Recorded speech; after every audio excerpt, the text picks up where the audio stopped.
The best candidates for a combined procedure of an augmentation and a breast lift are those women who are seeking more volume and who have a nipple position that's just too low or have excess skin.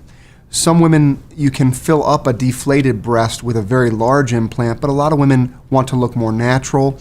They don't want a gigantic implant, and they shouldn't have a large implant.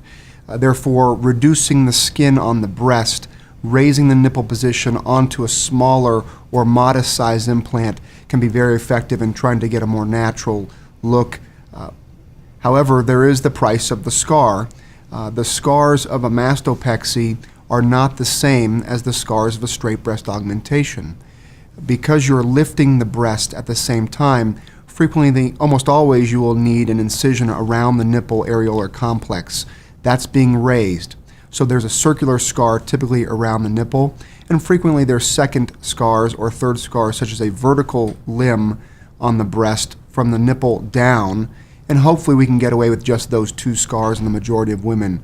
There are some women who have significant skin laxity, and they often will need a small horizontal anchor, so you have a small scar hidden in the inframammary fold underneath the breast. The goal is to make a pretty or attractive breast. We know in plastic surgery, bigger is not necessarily better, different is not necessarily better. It's a pretty breast that we're trying to accomplish. And so frequently too much volume will have a large breast but a very unnatural look. So many people ask, can you do the two procedures at once, or can you stage them, do them in separate times? Clearly, many women prefer to have one operation. However, there are times when it's appropriate and safer to stage them. For smokers, for example, who you're afraid about blood supply issues, because smoking does decrease blood supply, it's often safer to stage them. Or for women with really loose skin, or for patients, or for other select patients for whatever reason. And depending on the surgeon, frequently we'll do a mastopexy first, which is get the breast in the right position, get the nipple in the correct position first, and let it settle, and then come back in and augment the size afterwards. That being said, there are also times when you choose to augment the patient if they're on the borderline. Maybe they don't need a lift.